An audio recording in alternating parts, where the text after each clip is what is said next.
Watch the ride.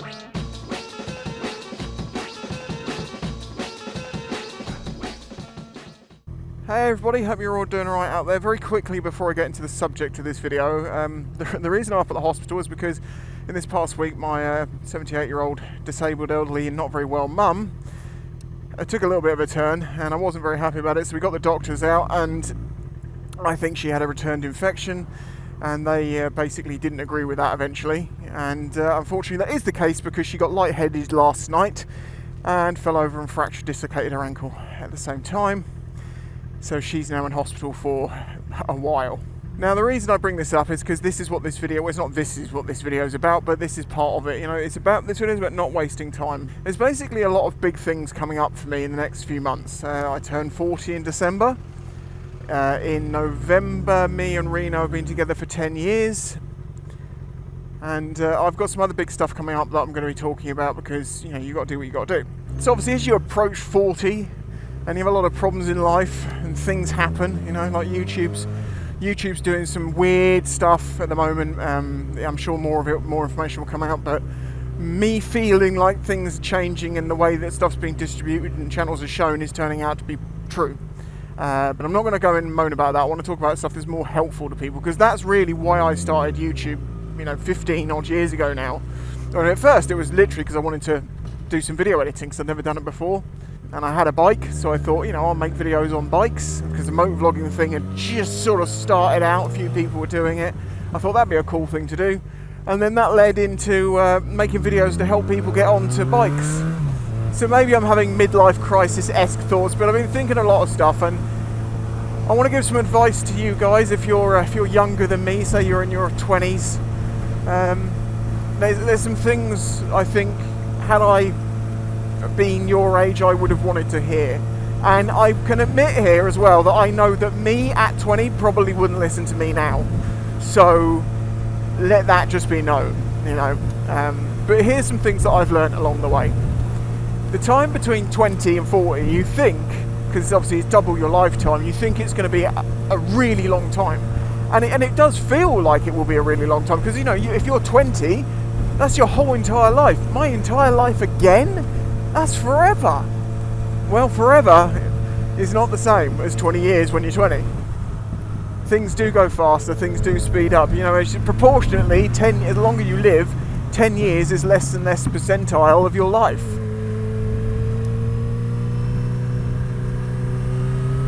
So you really need to grab life and do things when you want to do them.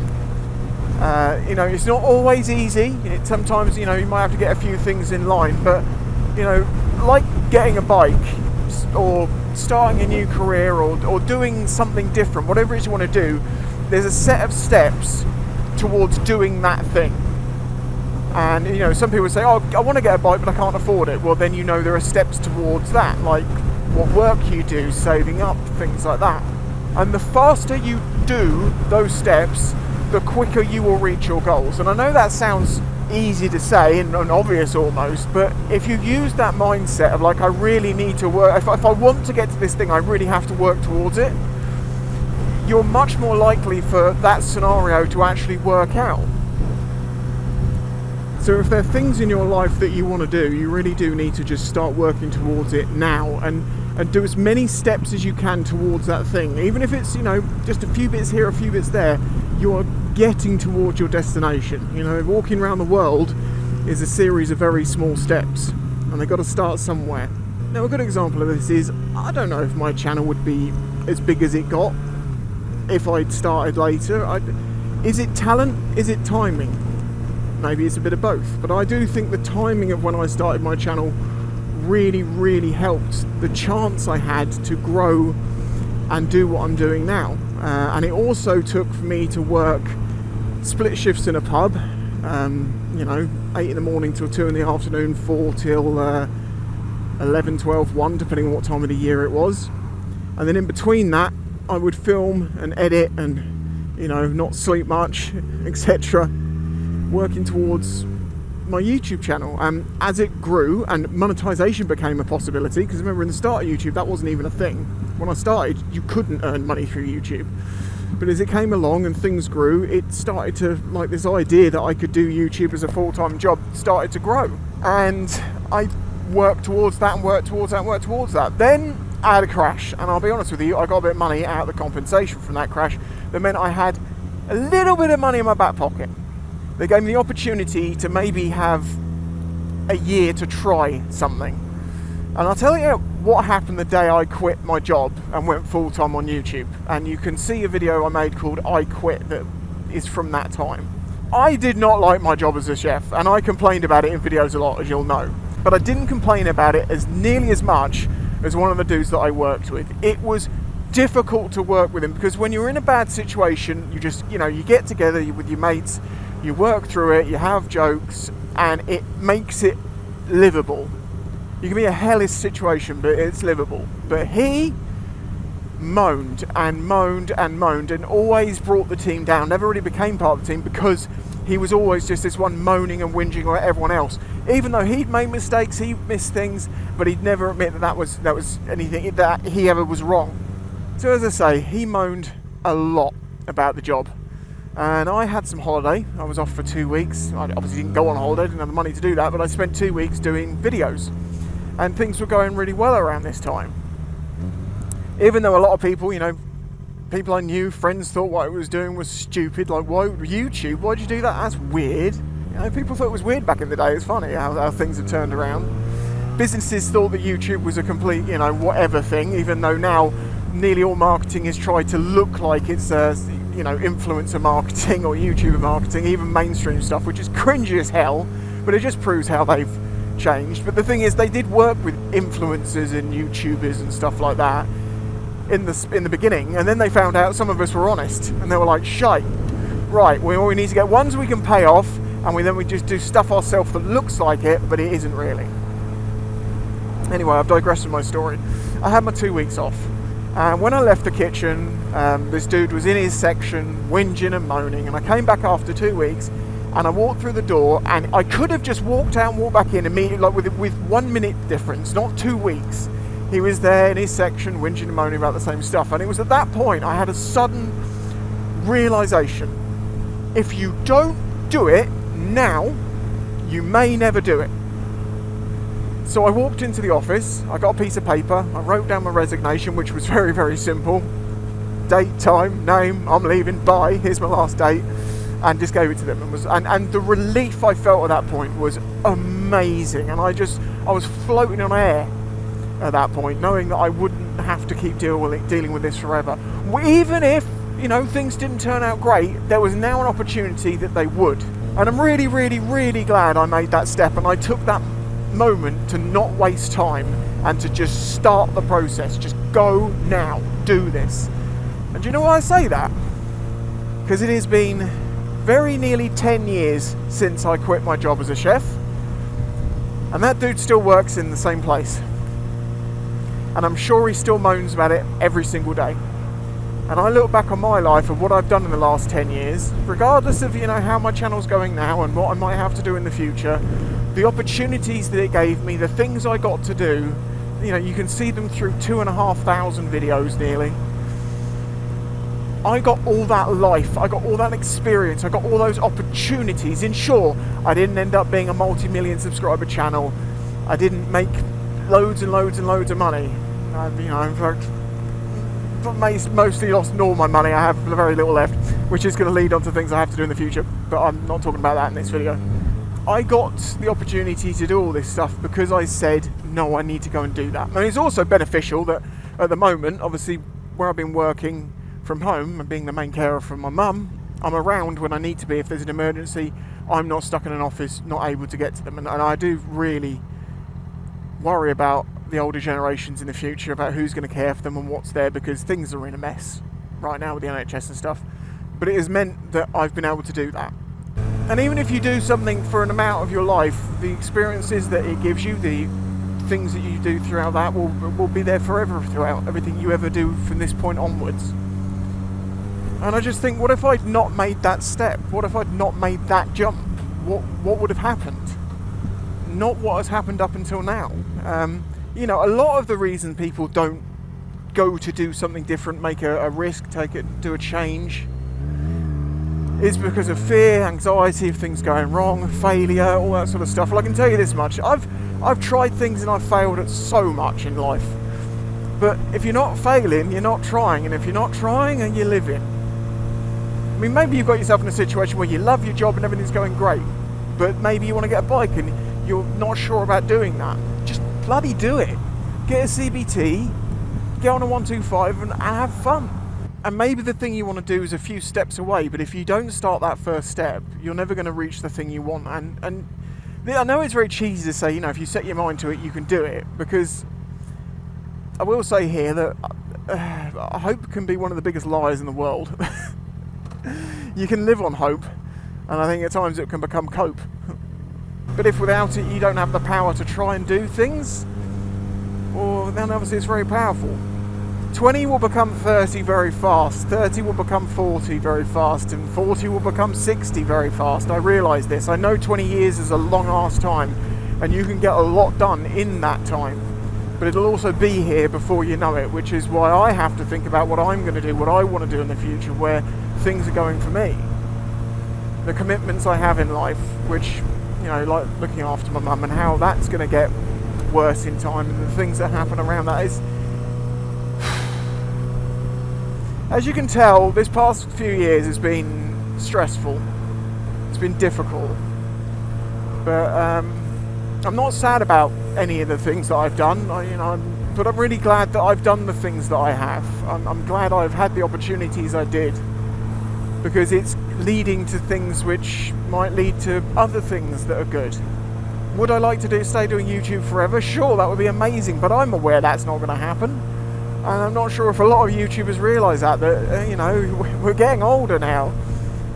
Depending on how you change your format or what you do, whether people are going to care about you in a few years' time, or whether the site will be the way it is, or whether the world will be the way it is very much unsure.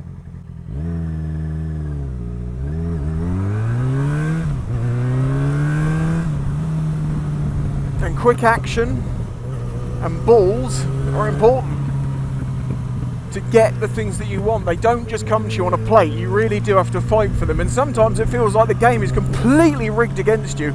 And the irony of what we're finding out about YouTube in recent years is it literally is rigged against some of us. Can you change that?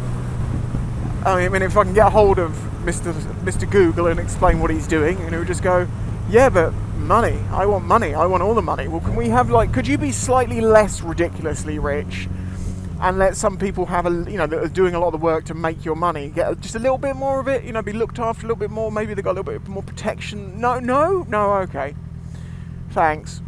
Oh, what, I'm not flavour of the week this week. You're thinking, well, maybe we want something different. So now all the work that you've done helping us get to where we are is going to be forgotten and just swept away. It sounds horrible, but that's literally corporate greed. That's what that is. It's the inhuman way that many humans act these days. Oh, it's not us, it's the algorithm. Oh, well, that's okay then. The thing you've got to realise is there's so many uncertainties in life. There are so many things that you can't control and you don't know how they're going to go. That means that you've got to just go for it. They had a crash? No? Okay. Only the other day I was out on a random ride and I stopped at a place and I just saw a little placard down in the grass and it said to our beloved Jack, forever 22. He'd obviously died in a car crash. And it's like, Jesus Christ, 22. The guy, one morning he got up, he was having fun, probably listening to music, doing whatever, and the next thing you know, he's dead.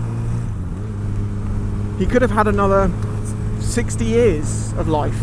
He could have had children and done different stuff. I assume he didn't have children by that point. There's so much that could have happened, but it all ended that day at that point.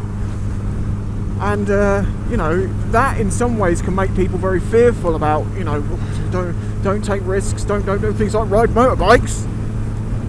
Why would you be talking about stuff like this and riding a bike? That's insane. It's like when I made videos saying open-faced helmets are not a great idea because if you have a crash, you're going to be far worse off than if you have a normal, proper closed-faced helmet. And people said, well, why are you even riding a bike? Why take any risk? Well, because you can't avoid risk entirely, but you can mitigate some risks. You can choose about the way you do things. But sometimes you've just got to kind of wing it. In the same way we put faith in rubber and road, you have to sometimes put faith in your abilities to just make it happen. And I will say, a lot of these expressions, you make your own luck. There is no such thing as luck, I don't think. There's statistical probabilities, and some people just get one that's unlikely. That doesn't mean they had some innate power that made them lucky.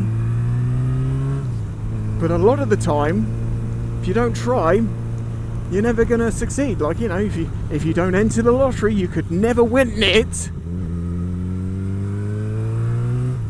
I don't suggest trying to enter the lottery to be the way you get your millions for your millions. And that's another thing. I have never, ever, ever in my life wanted to be rich. I've only ever wanted to have enough. Too much money brings way too many problems. I am aware of that.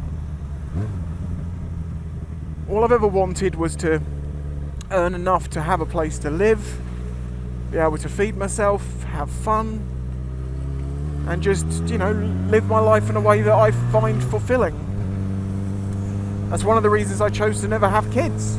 Because as it turned out, that was a really smart decision. When I was younger, when I was like 18, I said I'd already decided way before then I don't want to have kids. People were like, oh, you'll change your mind in the future, you'll change your mind. Look how many people aren't having kids nowadays, because they frankly just can't afford it.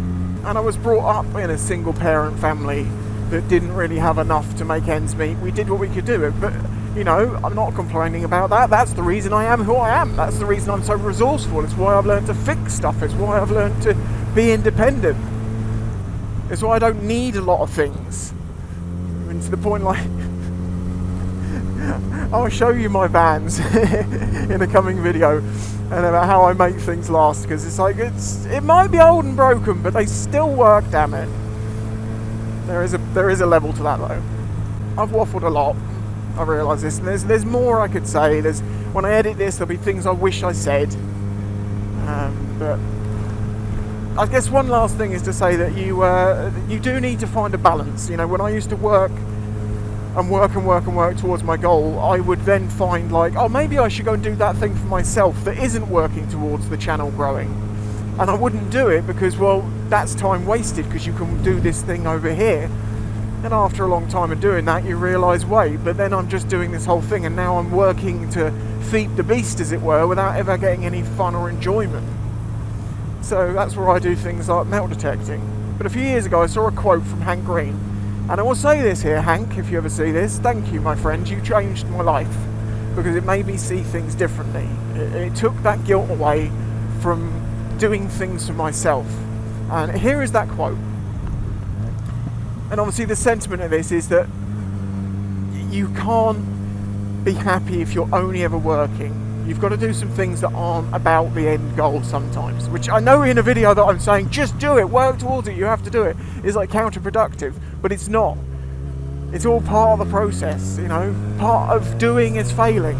Part of really working on something is having times to really not work on something. And there's been a few people and a few things in my life that have happened that have been moments that have just been that spark that I needed to do the thing I wanted. And I can't explain why that one time was the time that it made the difference. You can be told the same thing 100 times over. What made that one time work? I don't know. And that's why I've made loads and loads of videos along the way trying to tell people, if you want a bike, go and get one. And maybe this time, maybe that time will be the one that you go, yeah, I'm going to do it. And you're just going to have your eyes open to the wonders of just being on an engine with two wheels. My life would be entirely different if I hadn't have got my first 125. In a way, one of the biggest arseholes I have ever met in my entire life. He is the epitome. If you saw him if his face was in the dictionary, it would be next to the phrase pug-faced. I'm not going to say it. It's too strong for YouTube. That manager was an absolute underqualified, useless douche who ended up getting me demoted for making cat noises through a plastic cone after he broke time and work regulations, making me come back to work after being in the building for nearly 24 hours. You, sir, are a massive penis, and if I ever see you, I will tell you how much of a penis you are. However, if it wasn't for you being a complete a-hole and purposely making me work shifts that I couldn't work because it was outside of the time of the buses, because I was using buses at the time, I would have never have gone to the situation of getting a bike.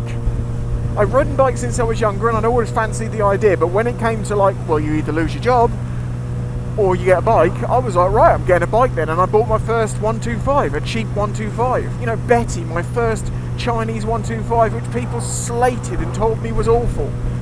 But it taught me so much about bike mechanics that I've saved thousands ever since, doing work to my own bikes to this day, and then helped save other people money by showing you videos of how to fix your bikes.